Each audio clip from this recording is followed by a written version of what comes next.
A new place, a new home. For a while, let me feel alive. Do you remember the very first video and walkthrough I did? Remember when it said the future man cave popped up? Well, so it is. That was almost exactly 2 years ago, and I've just finished it now.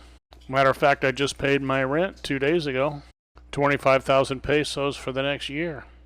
You know, as I was going through the videos to put together this video, I was a little bit surprised at how much it turned out exactly as I'd originally imagined. That curved area right there, you'll see it come up again, and this was all going to be pavers.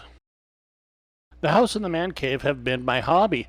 In this video, I'm going to focus on the man cave though and go over the cost and the budget, because I do plan on rebuilding something identical to this, or fairly identical, when I find a lot somewhere down near the beach or up in the mountains, or both. Now here's where I was talking about the wall and how the front door would be right there, and needed to keep it there for the gate because the gate would need to still be in there and come out to about there. Now, I've been asked many times why I didn't just do everything square up there instead of the curves. Well, it's because I didn't want everything square up there. You know, it's just everything's like a little boxy. I just kind of wanted it to be unique and different, so that's why I chose to do it this way. You know, if you didn't want me to think outside the box, that would probably require a lobotomy. At that point, I decided that the front curvature would pretty much match the back curvature, and that would be the final design of the walls on this building. I was kind of stuck with doing just what design I did because 2 of the walls were already there, the bathroom was already there, and the kitchen sink was already there, and I didn't want to go through a huge budget of changing everything, but I wanted to do something that would be nice. Here's the first major changes where we started to demo the roof, and one of the guy that's actually up on top, he got to take that home and use it for his roof. I guess there was a few leaks, so everything got recycled pretty well, including the lumber, except for a few rotten pieces. Now, I didn't pay to have the demo done, and he didn't pay for the materials, so everybody wins. A couple days later, here comes the materials. Now, this is day 1, materials there, and the guys are just getting started. And now we're getting into day 2, and on the 3rd day they're putting up the long spans up on the roof, almost done. Now the labor and materials for this first phase, which is the roof, that ran about 25 to 27,000. The walls and door frames ran about another 12,000, including materials. Now I built 3 walls, because you can see the wall on the right really is just a property line. Now I have referred to it as a second wall, but that was only just because it was limiting how far I could go in that direction. Now in case you're getting confused with day 1, day 2, day 3, there were 2 phases, each with about 4 days, the roof and the walls separately. Where the curvature would be, took about 3 days to get this portion done. And then I used the blue color corrugated stainless steel to cover those with the outside. Now later on, I had the exact same stainless steel on the inside, and in between the 2 layers of metal was insulation. And then the other inside wall I had framed in steel, and then at this point I started having the electrical in the walls and also in the ceiling. Now after the electrical installation was done, I had it all covered, ceiling and walls, in hardybacker. Prior to the hardybacker being installed, the void was filled with dual-sided insulation. Turns out the insulation works pretty well. What heat the insulation doesn't deal with, the aircon does. It's very comfortable in there. Now after a while, I decided to finish the kitchen, and I decided to break out that one part and have the countertop actually built out and kind of in an L shape. I built the existing countertop right over the top of that one. It was kind of low, and the floor had been raised, so it kind of worked out perfect. I could just build right over the top. I didn't have to demo it. Now before I could install all of the hardybacker and finish the walls, I needed to get the air conditioning in there because some of the electrical wires and that kind of thing had to be built in. Now over here I built in a walk-in closet, so I built a wall across there, and then over the other part, cover the other part of the window, I put in a mirror.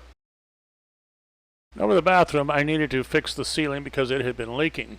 So I got that done, and then I finished up painting it off. Now you can see the lights are in, all the electrical's in, and then I just have this area over here where I built in cabinets. As you can see back here, the bamboo wall was already in by this point, and the man cave has its own completely private backyard. The bricks are laid out for the sidewalk and a little area there where the washer and dryer is going to be hooked up. When I say the man cave cost under $5,000, that would be ground up construction including the slab, all the walls, the bathroom, even the septic tank. My costs to improve are well below and probably near 3,000 or 150,000 pesos. Keep in mind that this is built over time using a cash flow from my Social Security. And I just get average Social Security. This is something you could do if you put your mind to it here in the Philippines. So here we go, my friends. Red, white, and blue. Man cave. Yeah, it's kind of masculine, I guess, but remember, it started out to be kind of a gym, wet bar, that kind of a place. But I think that, it's got brand new TV, brand new air conditioner, brand new refrigerator, microwave. I mean, pretty much everything, hot plate, everything you can imagine is there. Got dishes, service of 4, whether it's coffee or drinks or food. Got some water storage there. A lot will say, I don't want to do all that. Well, my friends, this is only an example of what my new life has afforded me. This has honestly become my hobby, and now I have something extra to share with my subscribers. Out back is a completely private 8-foot high bamboo, and now here's the washer and dryer, and here's coming in from the backyard. Here is the mirror, floor to ceiling. Here is the walk-in closet, so you could hang your clothes there if you're here for a week or two. And here is the bathroom with shower included. I guess in the back of my mind, I imagine myself traveling, and where would I want a perfect place to be to spend a week or two with myself, a significant other, a place I could go that's quiet. I could edit my videos. Since I got here, I've had so much more free time and stress-free time, actually, and I don't need a side hustle in order to feed myself and get by from month to month between paychecks.